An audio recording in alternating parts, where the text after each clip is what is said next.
My self Anupama Shukla.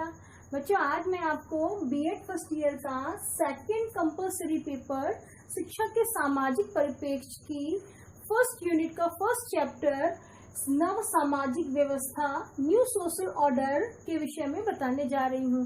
बेटा, इसकी पहली क्लास में मैं नव सामाजिक व्यवस्था का अर्थ, परिभाषा और सरकार से संबंधित जो भी प्रावधान थे और इसके विषय में उसकी प्रकृति इत्यादि के विषय में मैं चर्चा कर चुकी हूँ। आज मैं आपको भारतीय समाज का बालक की शिक्षा व विकास पर प्रभाव, भारतीय समाज के बालक की शिक्षा मतलब कि भारतीय समाज का जो बालक है, भारतीय समाज के बालक की शिक्षा व विकास के प्रभाव के विषय में बताऊंगी। बेटा, जब जो बालक होता है वो जब जन्म लेता है तो असहाय प्राणी होता है और समाज और प्रकृति के संरक्षण में वो रहता है, उससे सीखता है और उसी के हिसाब से अपने को ढालने का प्रयास करता है। बालक की जो प्रथम पाठशाला होती है वो परिवार होती है। परिवार में ही वह जो दिनचर्या है और इत्यादि कार्यों के बारे में सीखता है। उसके बाद उसकी दूसरी जो पाठशाला होती है वो शिक्षण संस्थान होते हैं। तो अगर शुरुआत ही अगर अच्छी होती है, परिवार में बच्चों को वो सीख मिलती है, उसके बाद शिक्षण संस्थान में बच्चों को उनके आदर्शमय जीवन के बारे में, उनको कैसे बनाना है उसके बारे में बताया जाता है, तो बालक का सही निर्माण हो सकता है। तो बेटा, अब हम बात करते हैं न्यू सोशल ऑर्डर, सामाजिक व्यवस्था। मतलब सामाजिक व्यवस्था बेटा, सामाजिक प्रणाली, सामाजिक संरचना, सामाजिक व्यवस्था, ये तीनों नाम बेटा एक ही हैं, लेकिन वर्तमान में जो प्रचलित है वो सामाजिक व्यवस्था। ये जो सामाजिक व्यवस्था है बेटा, अमेरिका से ही ये शब्द आया हुआ है। ठीक है ना बेटा? मतलब किसी राष्ट्र में जो सामाजिक जो व्यवस्थाएं होती हैं उससे उत्पन्न हुई उप सामाजिक व्यवस्थाओं में जो प्रगति होती है उसे ही न्यू सोशल ऑर्डर या नव सामाजिक व्यवस्था कहते हैं। ये जो नव सामाजिक व्यवस्था है वो अगर शिक्षा, उचित वातावरण इत्यादि हमें सही रूप से मिलता है तो वो सामाजिक व्यवस्था सही ढंग से अपने कार्यों को करती है। अब हम बात करते हैं भारतीय समाज के बालक की शिक्षा व विकास पर प्रभाव। तो सबसे पहले नंबर में आता है बच्चे के शारीरिक विकास पर प्रभाव। बेटा, जैसा कि अरस्तु ने कहा है, स्वस्थ शरीर में स्वस्थ मस्तिष्क का विकास होता है। अगर शरीर अगर स्वस्थ है तभी हमारे स्वस्थ मस्तिष्क का विकास होगा, जैसा कि अरस्तु जी ने कहा है। तो हमें सबसे पहले अपने शरीर का सही ढंग से विकास करना चाहिए। उसके साथ साथ बेटा, हमारे विद्यालय में बच्चों के लिए एनसीसी हो गया, व्यायाम हो गया, योगा क्लास हो गया, इत्यादि कार्यक्रमों का आयोजन किया जाता है और सप्ताह में कम से कम एक बार इन सारी चीजों से अवगत कराया जाता है। इसके साथ साथ बेटा, जो बालक होता है वो माँ के गर्भ से ही सारी चीजों को सीखता रहता है। अगर बेटा निर्धन परिवार है तो बच्चा जन्म के पहले से ही शारीरिक रूप से मतलब कि शारीरिक रूप से वो हीन दुर्बल पैदा होता है। तो बेटा, ये जो धनाभाव है जिसके कारण बच्चे जो होते हैं वो कुपोषण के शिकार हो जाते हैं।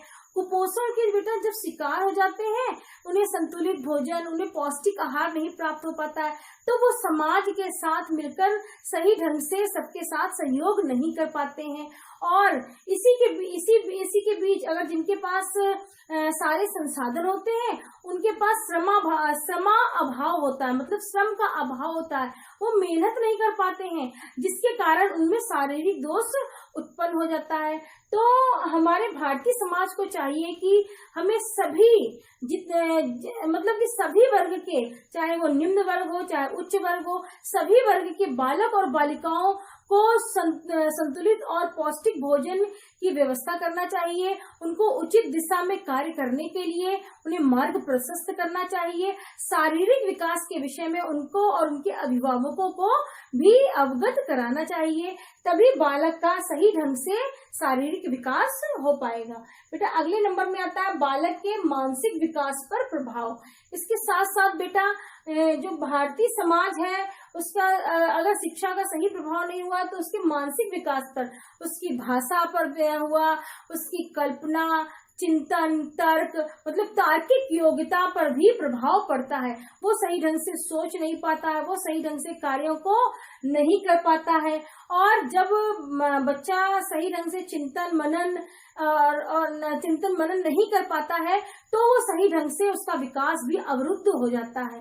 तो हमें चाहिए कि शिक्षकों को चाहिए विद्यालय में कि बालकों का सही ढंग से मानसिक विकास हो, उनको किसी तरह का भी शोषण उनके साथ नहीं किया जाए ताकि बालकों का स्वस्थ रूप से मानसिक विकास संभव हो सके। बेटा तीसरे नंबर में आता है बालक के आध्यात्मिक विकास पर प्रभाव। बेटा प्राचीन काल से ही धर्म प्रधान देश रहा है। बेटा धर्म पर ज्यादा ध्यान दिया, धर्म और आध्यात्मिक शक्ति पर ध्यान दिया जाता रहा है। लेकिन अगर वर्तमान युग की बात करें तो भौतिकता, आधुनिक युग में भौतिकता का बोलबाला है, जिसके कारण बेटा बहुत से ऐसे अपराध होते हैं, बच्चे चोरियां करने लगते हैं और बच्चों को सही ढंग से सही मार्ग नहीं मिल पाता है तो वो दिशा भ्रमित हो जाते हैं। तो इन सभी चीजों को सही करने के लिए शिक्षा और शिक्षकों को अगर आगे आकर उन सारी चीजों को दूर करेंगे तभी हमारे देश का विकास संभव हो सकेगा। इसके साथ साथ चौथे नंबर में आता है बालक के संवेगात्मक विकास पर प्रभाव। संवेग मतलब इमोशन, मतलब कि बालक को ऐसा वातावरण का बालकों के लिए सृजन करना चाहिए जिससे बालक के जो संवेग हैं, भय, ईर्ष्या, क्रोध, खुशी या दुख होना इत्यादि भावों को छोड़कर वह देश के साथ कदम से कदम मिला सके और उसे सही और उचित माहौल देना चाहिए। शिक्षकों को ऐसा नहीं करना चाहिए कि जो बच्चा पढ़ने में बहुत अच्छा है उसको आगे बैठा ले ताकि उसके अंदर उसके लिए मन में एक द्वेष की भावना उत्पन्न हो सके। सभी बच्चों को समान भाव से देखना चाहिए, सभी बच्चों को समान भाव से शिक्षा भी देनी चाहिए जिससे हमारे देश का विकास सही ढंग से हो सकेगा। अगले नंबर में आता है बालक के सांस्कृतिक विकास पर प्रभाव। इसके साथ साथ बेटा भारत देश में बेटा विभिन्न संस्कृतियों वाले लोग रहते हैं जिनके आचार विचार, संगीत, नृत्य, भाषा, विचार और उनके सिद्धांत, मान्यता इत्यादि सब अलग अलग होती हैं। तो हमारा जो देश है विभिन्नता में एकता वाला देश है।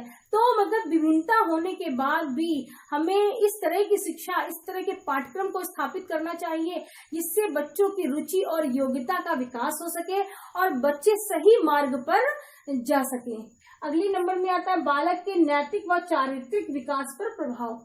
इसके साथ साथ बेटा बालक के नैतिक और चारित्रिक मतलब कि बालक में ऐसे मॉरलिटी मतलब विद्यालय में इस तरह के कार्यक्रमों का आयोजन किया जाए जिससे बालकों में नैतिकता से वो ओतप्रोत हो और उनके चरित्र और महापुरुषों की चरित्र के बारे में बताया जाए जिससे वो उससे प्रेरणा स्रोत उनको माने और उनको अपने जीवन में ढालने का प्रयास करें। वो ऐसा सोचे कि मैं भी उन्हीं की तरह बनूंगा और इस तरह के मतलब चाहे वो पत्रों के माध्यम से, चाहे वो टेलीविजन के माध्यम से, चाहे वो प्रोजेक्ट वर्क देकर इस तरह के कार्य उनको दिया जाए जिससे उनके अंदर नैतिकता की भावना जागरूक हो सके।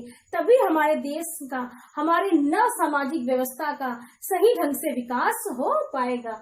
अगले नंबर में लोकतंत्र व नागरिकता की, अगले नंबर में बेटा है बालक के व्यवसायिक विकास पर प्रभाव। बालक के व्यवसायिक विकास पर प्रभाव।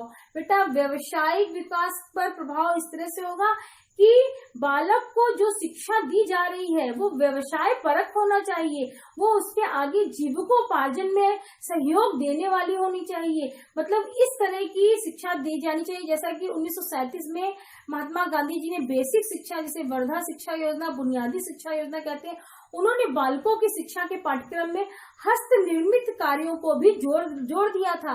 मतलब शिक्षा के उपरांत वो अगर शिक्षा से संबंधित कार्य न मिला तब भी वो अपना जीविकोपार्जन सही ढंग से कर सके। तो उनको व्यवसायिक विकास पर उनके ध्यान देना चाहिए, क्योंकि हम शिक्षा क्यों ग्रहण कर रहे हैं? हम शिक्षा ग्रहण कर रहे हैं अपने जीविकोपार्जन के लिए। तो इस तरह की शिक्षा हो जो व्यवसायिक योग्यता में उनको कुशल बना सके। अगले नंबर में आता है लोकतंत्र व नागरिकता की शिक्षा के विकास पर प्रभाव।